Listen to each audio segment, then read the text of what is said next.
Okay, group photo time. Everybody stand on the green dots. Social distancing, guys. Social distancing. Hi, guys. So now I am in BMW Toyota Motor headquarters, and today we are here to review the RAV4.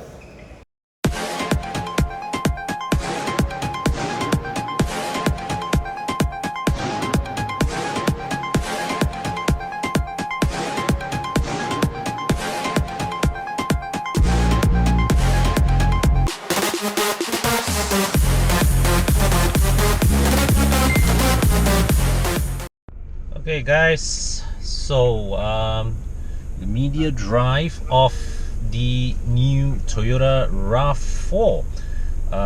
In keeping with social distancing guidelines, we are being assigned one media per car, and so today there are two variants of the RAV4 being offered in Malaysia.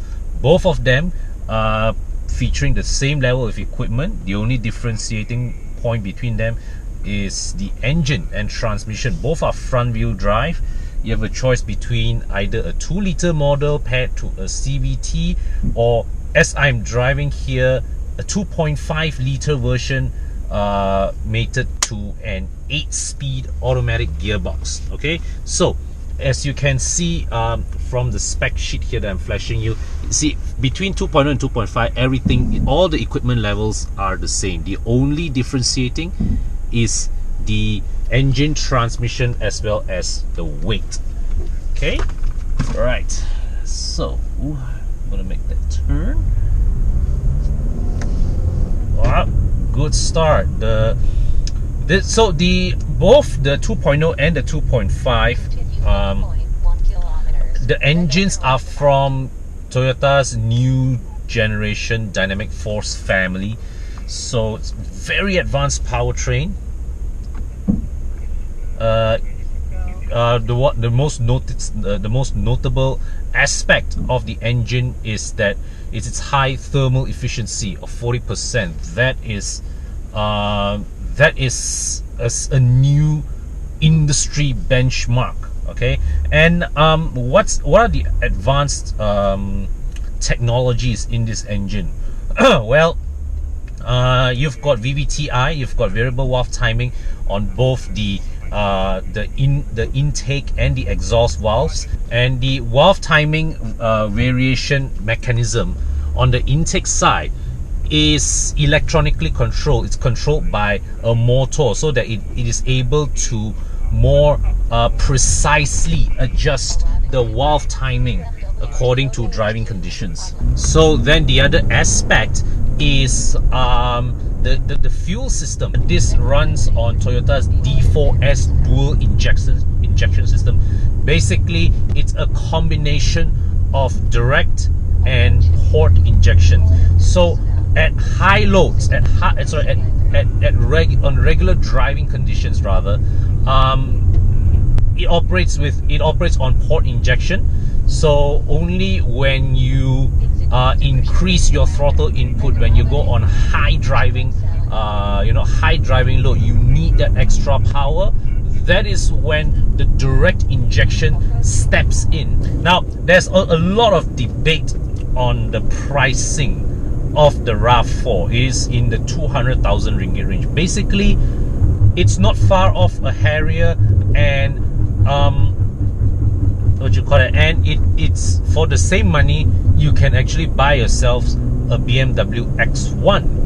All right, for what this is, and what you get here is basically a Toyota SUV that many people perceive to be rivals of the CR-V and the CX-5. Okay, seem to be rivals of the CR-V and the CX-5. But the one crucial difference here is this: the RAV4 here is actually based on the Camry version of the Toyota TNGA platform. So you have front McPherson struts, rear double wishbone suspension. You have a lot of parts sharing with the Camry.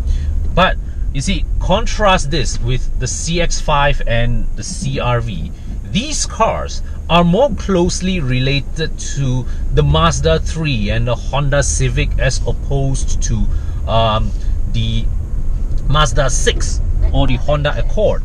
So when you bear in mind that the RAV4 is based on D segment underpinnings as opposed to C segment underpinnings of its rivals, then you see where this car actually does command a little premium over the rest of them. I'm not so sure about against the CX-5 Turbo but against the CR-V, this car definitely commands a slight premium. But whether does it command that much of a premium over the CR-V as we are seeing now, that is still to be investigated. But thus far, the signs are positive. This engine is just so lovely to rev. It's so sweet. I'm driving over, well, these are some roads in Shah Alam. There's some undulations. The suspension is coping with it very well. There is a fantastic degree of composure coming from the chassis. Refinement is good.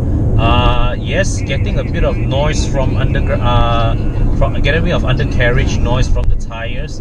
Not much in the way of wind noise yet. I'm doing about 70 kilometers per hour. But the engine is a fantastic highlight. It has that sweet revving feel about it. It's very responsive to the throttle inputs, so you don't have the punch of a turbocharged engine, but you get that long sustained pull, that continued and sustained pull. Thus far, what I'm feeling now is that this feels like a very well refined, well honed engineering package. The mechanical refinement of thus far that I'm experiencing here is superb. Superb mechanical refinement. Okay, so we just arrived at a parking lot where I am going to park the car to do a quick walk around as much as I can within a lot of time. So just to take the opportunity to show you guys, this is the 360-degree camera here. Okay, now I'm in reverse. So here's the 360-degree camera, here's the reverse camera, and let me just back this in.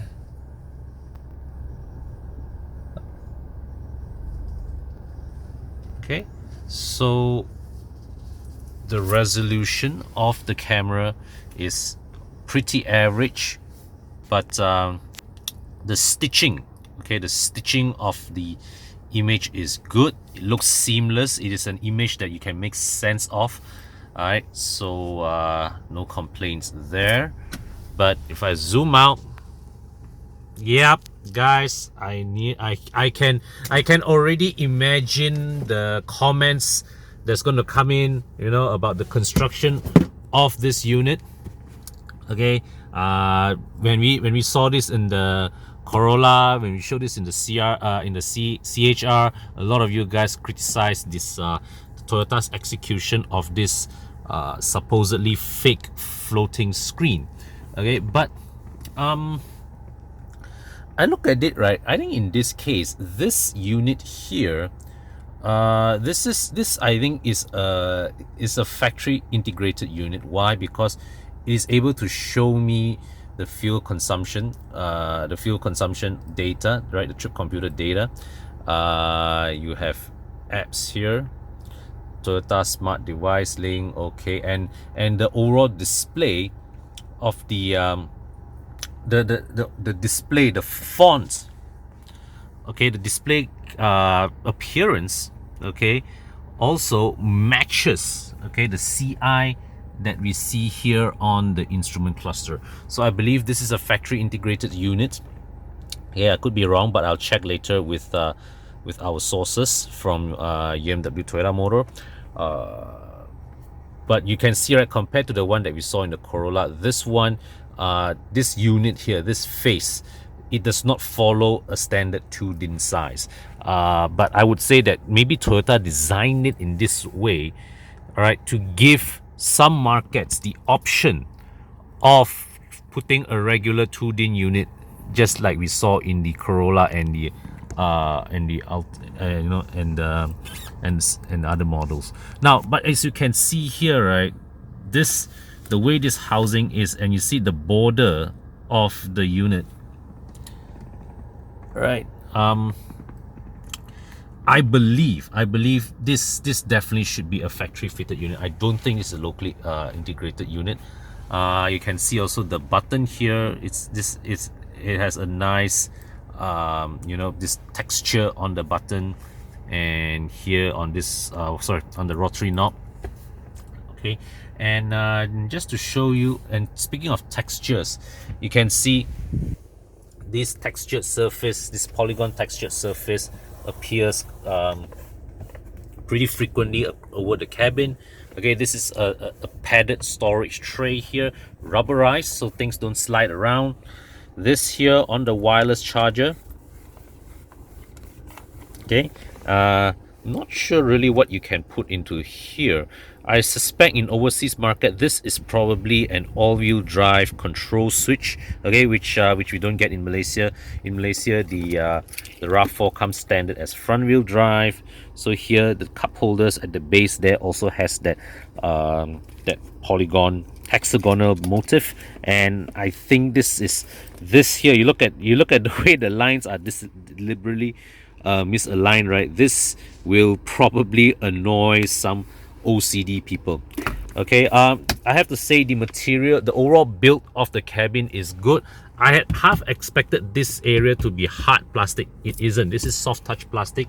This is also soft touch, complete with stitching pattern here. Okay, it runs here all the way to the door. All right, so this whole area, you see, this is soft plastic. This is soft. This is soft as well. So this area, when you rest your hand here, it's a nice feeling when you rest your hand here. And this surface here, this grip surface here, this is textured. You can see there's a texture here, and there's also a tray here that, you know, based on what you can see from how deep my palm's gone in. Okay, this is where you can put your park your smart tag or your phone, and down here you can see as well, this is another slot, which I believe this is good to store away your cards. Let me just try. Okay, so here is the smart tag. Yep, sorry, the touch and go card fits nicely in there. All right, so we're going to explore other parts, other aspects of the cabin. So you can see here, this hexagonal motif really is prominent all throughout the cabin. Give you an overall look of the door card. So you can see here, you got memory seat adjustment. The door bin is rather short, actually, relative to the whole length of the door. So it really it's just this space here, that's it. Okay, let me just come down and give you an overall view of the dash. Okay, all right, so the basic architecture of the dash is very familiar. All right, you can come down. Just now I showed you the screen. Now I bring down here to show you the aircon vents. So this is a similar layering. The design here is layered in similar way as what we saw in the Corolla. So you can see here this, wow, the climate control module is pretty chunky. So you can see here, this is the temperature control knob. Okay, this is rubberized. This surface is rubberized. All right, it's rubberized. It's a continuously rotatable knob. Same this side, dual zone climate control. But these buttons, in contrast, are surprisingly small. But you have that whole enlarged glass surface. Actually, I personally would have preferred that these buttons be made bigger, okay, to cover this whole area. That way it matches the appearance of these knobs better. You get ventilated seats. Oh yes, this is a positive. Wow, this is a Interesting placement of the stability control off switch. And down here, this is the selector lever, a very stubby looking lever, I would say. Electronic parking brake, and drive mode selection control. You can drive eco, normal, and sport mode. Let's open this. So here, once again, you see this hexagonal motif here on this tray. It's a hard, this is a hard plastic, yeah, okay, this is textured, but it's hard plastic, not rubberized. Inside there you get two USB charging ports. This is a decently sized center console storage box here. Let's look at the glove box. Okay, yep, nicely sized. And to show you the seats, this is a nice thick seat, good side support that you can see here.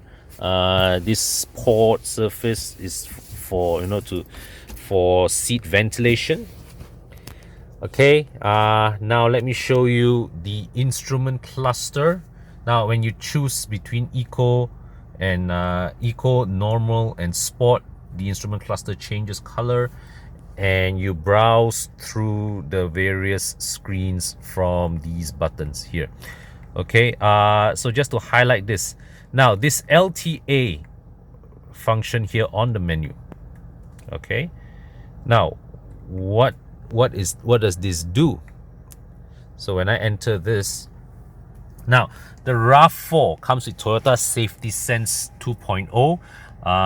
It's not entirely new. They already have this in the Corolla.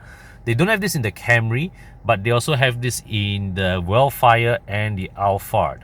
So you see here there are two there. You can adjust the sensitivity, you can adjust the sway warning, sway sensitivity, but I want to bring your attention to this. There's steering assist and there's lane center. So when you activate, when you switch both these off, right, it's off lah. But when you merely switch on steering assist, what you activate is lane keep assist. Now that lane keep assist means basically is that the car just lets you drive on its own, and when it senses that your car is straying towards the lane marking, it will bounce you off the lane marking and back to the lane. But when you switch on lane centering, this activates lane tracing assist, and what happens is that the car continuously, this is provided you activate the radar guided cruise control system as well. The car will continuously make minute adjustments to the steering to keep you at the center, as much within the center of the lane as possible. So it depends on the radar and camera module to read the road markings, and in the case where you're following another vehicle, the car also takes into account the trajectory of the other vehicle as well as it plots your direction. The RAV4 here comes standard with Toyota Safety Sense 2.0. So you got, as I mentioned earlier, you get lane departure warning, lane keep assist, you get auto braking, you get radar guided cruise control. So the auto braking has vehicle detection, but pedestrian detection has been disabled for our market, because apparently the reasoning being given is that Toyota engineers found that motorcycles on our roads are too unpredictable. It may mess up with the system. It may frequently trigger the system prematurely too often, and as a result, Toyota made a conscious decision that for our market, the pedestrian detection capability of the safety sense module is disabled. So I've driven about 40 kilometers, more than 40 kilometers in the RAV4, and thus far the overall driving impressions I personally find are quite positive. I think what's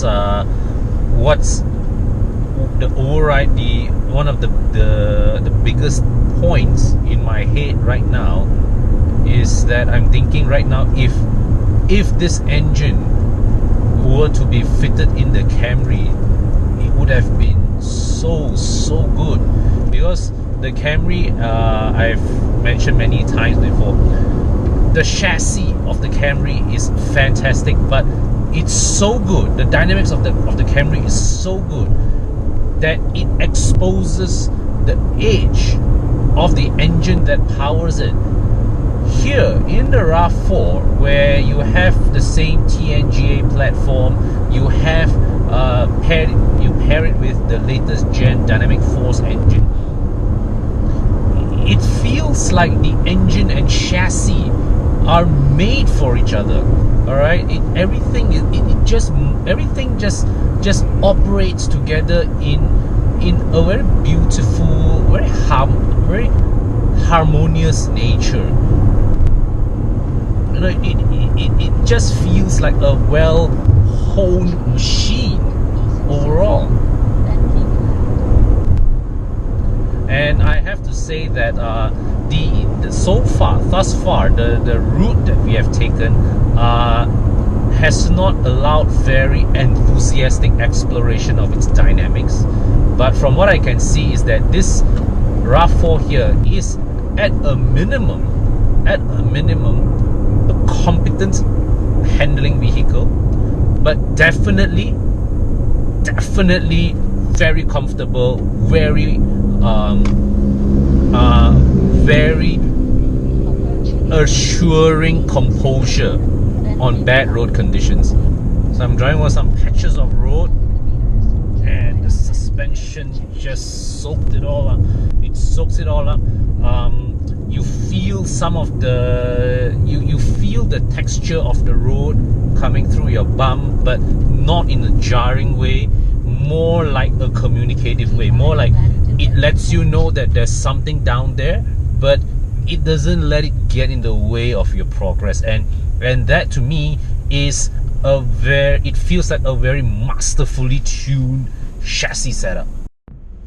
Okay, so we were supposed to do a walk around at the Shah Alam Stadium compound, but that's not happening because of rain. So we're heading back to UMW Toyota Motor to return these cars. Maybe when we reach the compound there, the weather there is better, I can proceed with my walk around then. So now as we head back, just to deliver some concluding remarks, does the RAV4 command such a big price gap over its rivals? Okay, and you know, we're talking about the CX-5 and the CR-V, with pricing starting at 130, 140 and going up to 160, 170 depending on the variant. But here, this guy here starts off at 190, goes to 200 plus. It is already in X1 pricing. It is just what, 20 or 30k down from a Harrier. So you see, a RAV4 versus a Harrier. A Harrier has a higher product standing than the RAV4 perceived. So the thing is that when you turn up in a Harrier, people automatically perceive you as arriving in a premium product, whereas the RAV4 here is still seen as a CR-V level competitor. Okay, so the perceived standing of these vehicles are different, yet the separation in price is almost negligible. Yeah, so yeah, actually this car in terms of pricing is closer to the Harrier than it is to its supposed competitors, namely the CX-5 and the CR-V. But then the question that we want to ask is, does it command that kind of price difference against its rivals? Well, I would say that the RAV4 definitely commands a premium over its rivals, but does it command that much of a premium? I'm not sure, because you see, the RAV4, by virtue of it getting D-segment underpinnings, Camry level underpinnings, right, that is worth something. The dynamic force engine up front also, it's one of the most technically advanced engines in the segment. This is not to say that the CR-V's 1.5 turbo or the CX-5 Skyactiv direct injection engines are not advanced. They are, but in technological terms, the RAV4 engine, this new RAV4 engine is definitely above these two guys. So, but the gap is actually perhaps not many people will find it difficult to. Most people will find it difficult to justify that big of a price gap, and I have to say that when you look at it from a purely rational point of view, the CX-5 or the CR-V both easily offer superior value over the RAV4 here. Okay, so but one thing I have to say, that the RAV4 here, the interior build quality, from what I see, all these touch points here, it feels superior to the CR-V. Okay, but utilization of space, definitely CR-V still feels, you know, it's more smartly organized in the cabin. CX-5 is still the most premium, most luxurious feeling cabin in terms of its material, in terms of its construction and its selection of materials. So if you were to sit in this and you sit in the CX-5, you would still perceive the CX-5 as the more expensive product. Now then we come to the driving experience. The engine is now there's this, when I was driving this engine, I noticed that there is a slight hesitation on takeoff, but once at highway speeds, once you've got a bit of momentum behind you, it pulls continuously, it pulls smoothly, it pulls relentlessly. So it is a very, very pleasant powertrain to use. The transmission also shifts gears pretty decently, with decent smoothness, I would say. So all in pretty good. Comfort levels excellent. Right, we've driven over some really bad patches of road. The suspension lets in just enough of the surface underneath to let you know that, hey, you know, there's a bit of potholes going on below you, but it doesn't jar the ride. So you maintain that composure, you know, as you power your way through all the patches of roads lah, the potholes lah, and all that. It's a very assuring kind of feeling. We didn't get to really push the vehicle's dynamics in enthusiastic driving fashion, but from what I can gather, I don't think it'll be that bad. In fact, I think to date, none of the Toyota cars that are underpinned by the TNGA platform had ever disappointed in terms of their dynamics. You know, the Toyota's usage, deployment of rear double wishbones, I would say, really paid dividends in, you know, in delivering what I would consider class-leading handling for both the Camry and the Corolla.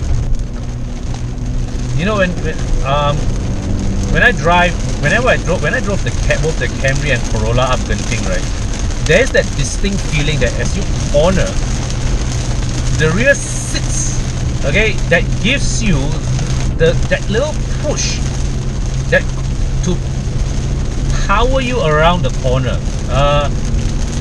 It's not quite like a rear view drive per se, but that feeling of the rear sitting down and settling, it's a very assuring feeling. It gives you that confidence to step on the power and pull yourself around the bend.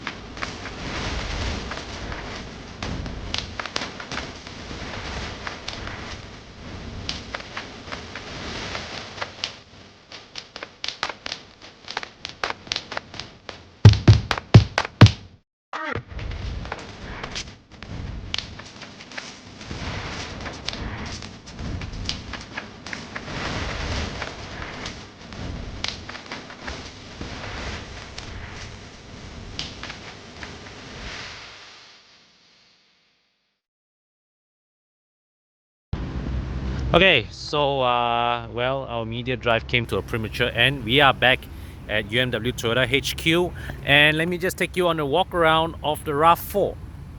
So here's the side profile view, and this car at 4.6 meters sharp, it's longer than both the CRV and the CX5. Wheelbase is just a few millimeters shorter than the Camry. So you can see the styling of the RAV4, very, very edgy. All right, there are a lot of, all these sharp edges. See the character lines. Okay, see how this one in particular, all right, it accentuates the body contours of the car. Not sure how this will age in the long term, but appearance wise it is very distinctive. And let me just show you the front and rear of the car in one screen. This actually reminds me of a Subaru design.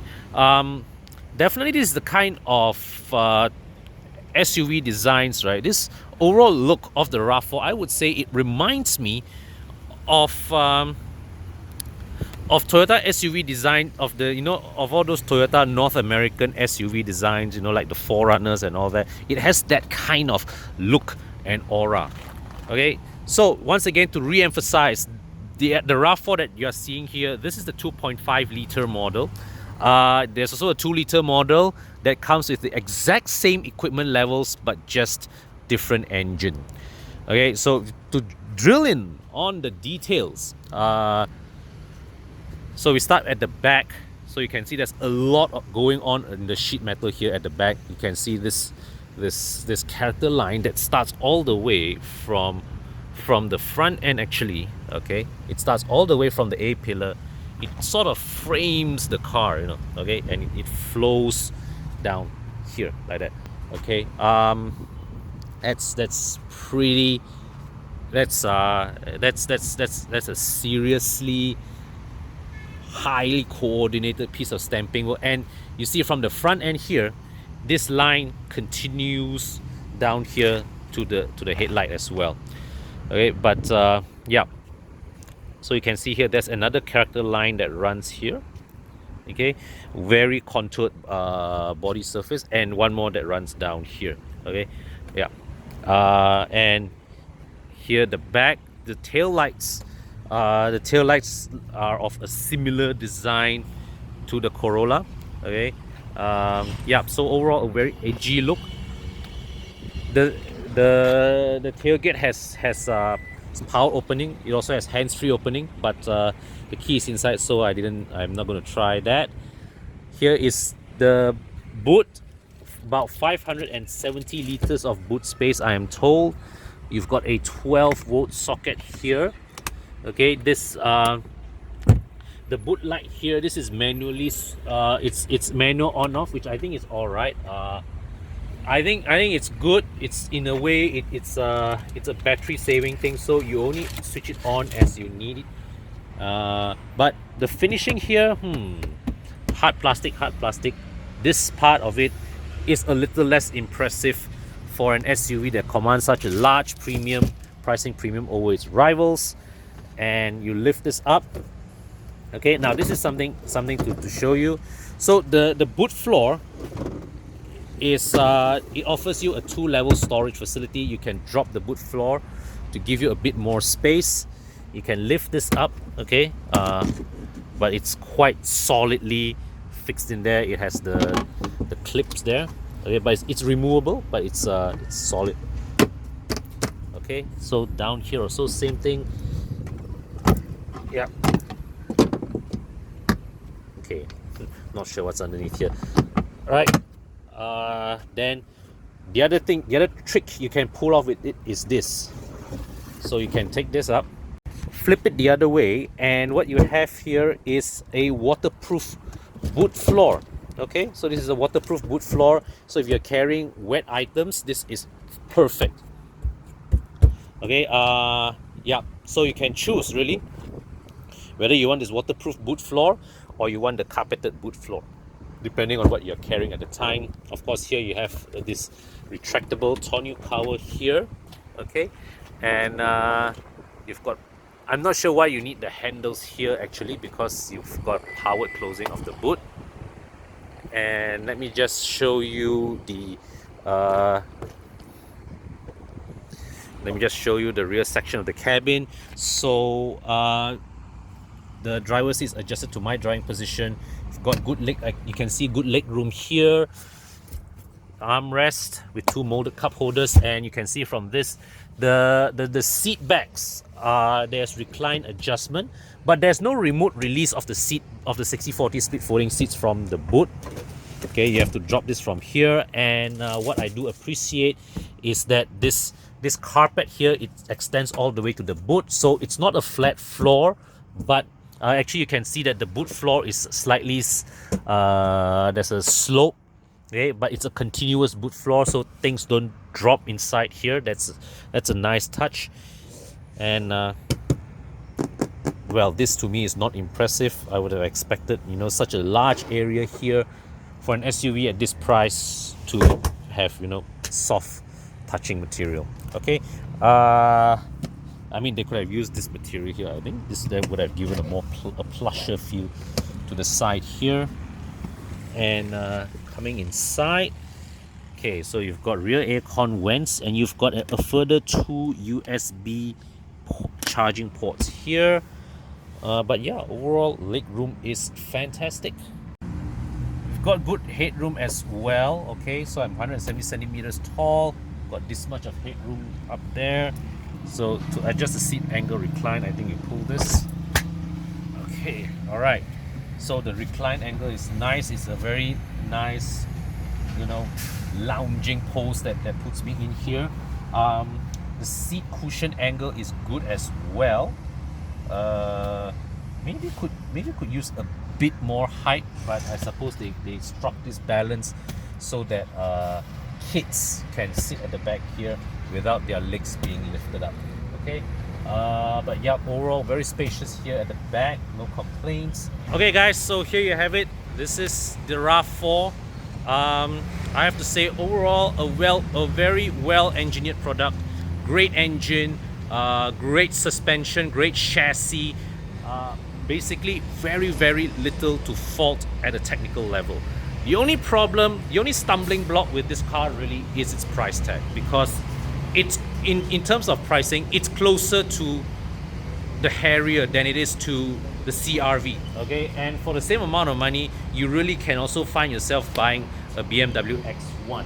So the question is, do you really want to spend that kind of money on a product that people generally perceived to be a CR-V competitor? The extra money that you pay for goes to, besides taxation, goes to a more advanced engine, it goes to an all-new platform, and also it goes to all the assurance and reliability of driving a Toyota.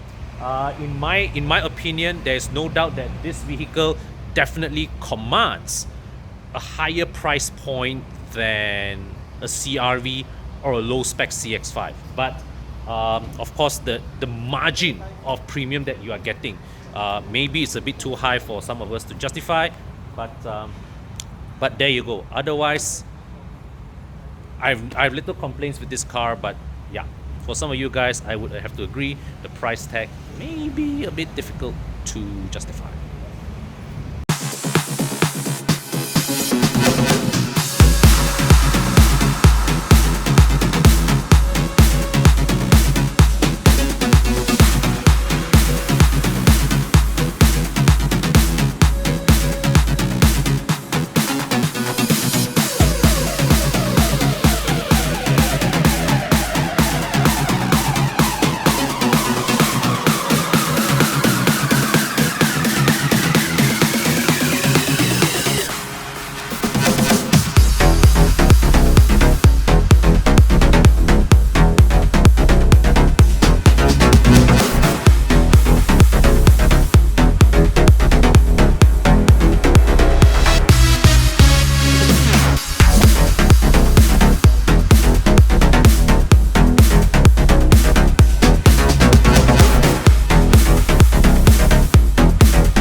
Okay guys, so korang semua dah tonton versi bahasa Inggeris saya.